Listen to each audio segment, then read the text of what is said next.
I finally managed to get my hands on an AMD Ryzen 9 3950X, and man, this thing does not disappoint. Special thanks to Ian, a generous and long-time subscriber who was able to hook me up with this absolutely amazing CPU. But as you guys might remember when I made a video discussing my upcoming personal editing system reboot, which you could find a link to right up here, my goal was to build a rig in the Lian Li 011 Dynamic XL with massive hard disk space and a permanent spot on my desk, and this is clearly not that. Things have changed a little bit, so let's talk about why that even though the 3950X is everything I wanted and more, I won't be using it for very long.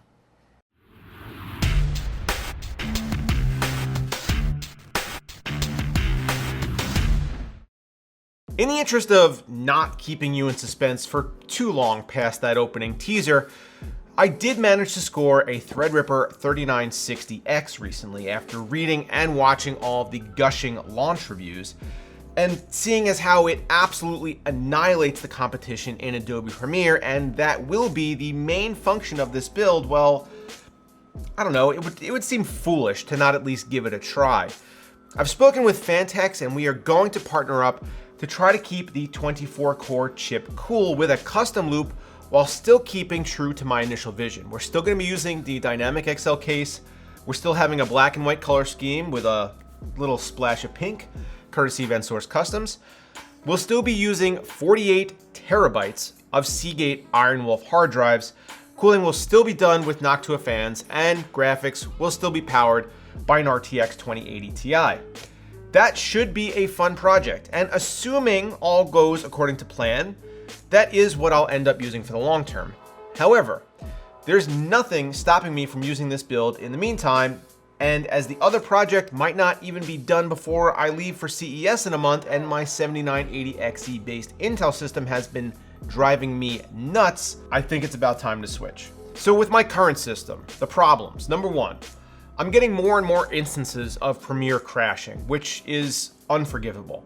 This is production software running on a $5,000-ish professional machine, and it's hard for me to even get through an edit. Number two, even when Premiere isn't crashing, I'm experiencing this weird glitch where I can only add so many media files to the browser, or certain media files to the browser, before I can no longer scrub through a timeline. I have to render out the entire project and re-import it into Premiere as a single video file and keep working from there. It's infuriating. Third, I can't seem to purge my system of Thermaltake's RGB software, and it pops up random error messages all the time. Fourth, the EK loop that I just put into the case functions great and the CPU stays well under TJ Maxx, but it looks a little silly. And fifth, I'm not sure why this happens, but every once in a while, maybe once or twice a week, all of the USB ports on the motherboard lose power or disconnect somehow. I'm not exactly sure what's happening, but it's causing me to be without a keyboard and mouse for maybe a second. Like, I can't control them at all for about a second. But worse than that is that my storage array goes into hyper fan blasting mode and I have to unplug it so I won't go deaf. So yeah, not a huge fan of how things are performing at the moment, and I'm eager to swap in this guy right here. So let's talk about what's going on inside the NZXT H510 Elite chassis and why I made some of the choices that I did. The 510 Elite, while not getting a great review from me, is still a really good enclosure with a lot of features. The problem was the price, which didn't line up in the market. However, seeing as I already have the case, price isn't really a problem, and it seemed like a great choice for this temporary build. The cooler used here is the new Black Edition Noctua NHD15, and just as I originally suspected, it's plenty beefy to handle even a monster 16-core CPU like the 3950X. Unfortunately, I did have to make a fan swap because the 140mm outer fan that comes in the box wouldn't fit height-wise in this case after I had to make an adjustment to clear the memory module. So I just substituted in a black 120mm Noctua Chromax fan instead. I've been able to get a very stable 4.3 GHz all-core overclock at 1.35 volts using this cooler in the relatively small enclosed case, allowing me to crack the 10,000 point barrier in Cinebench R20, while temps stayed generally in the low or mid 70s. While exporting videos, temps were even better, hovering in the high 60s or low 70s. Now, speaking of exporting videos, I wanted to do an apples to apples comparison against my current 7980XE system. So I ran two separate tests. The first one was a simple export, using one short 4K video file and exporting it without any transitions or color grading. I did this on the Intel system at stock and also at my daily 4 GHz overclock. Then I ran the same test on the 3950X system at stock and at the 4.3 GHz overclock, and I was moderately disappointed to see Intel pull out a win here. But then I loaded up a full project. This is September's monthly build video with transitions, music, overlays, color grading, speed remapping, the works. And as the timers ticked up, I was blown away with how the 3950X pulled out the win. This is great news for my daily editing slog because maybe I can eliminate some of the weirdness that I've been experiencing while also cutting off some render time. Granted, this isn't the highest overclock I can hit with the 7980, but keep in mind that it's operating on a custom loop while the 3950X is on air, and the 3950X was pulling less power and running cooler the entire time. Helping our export on both systems was an RTX 2080 Ti. In the Intel build, I have my Galaxy Hall of Fame card, and in the AMD box, I went with Zotac's Amp Extreme.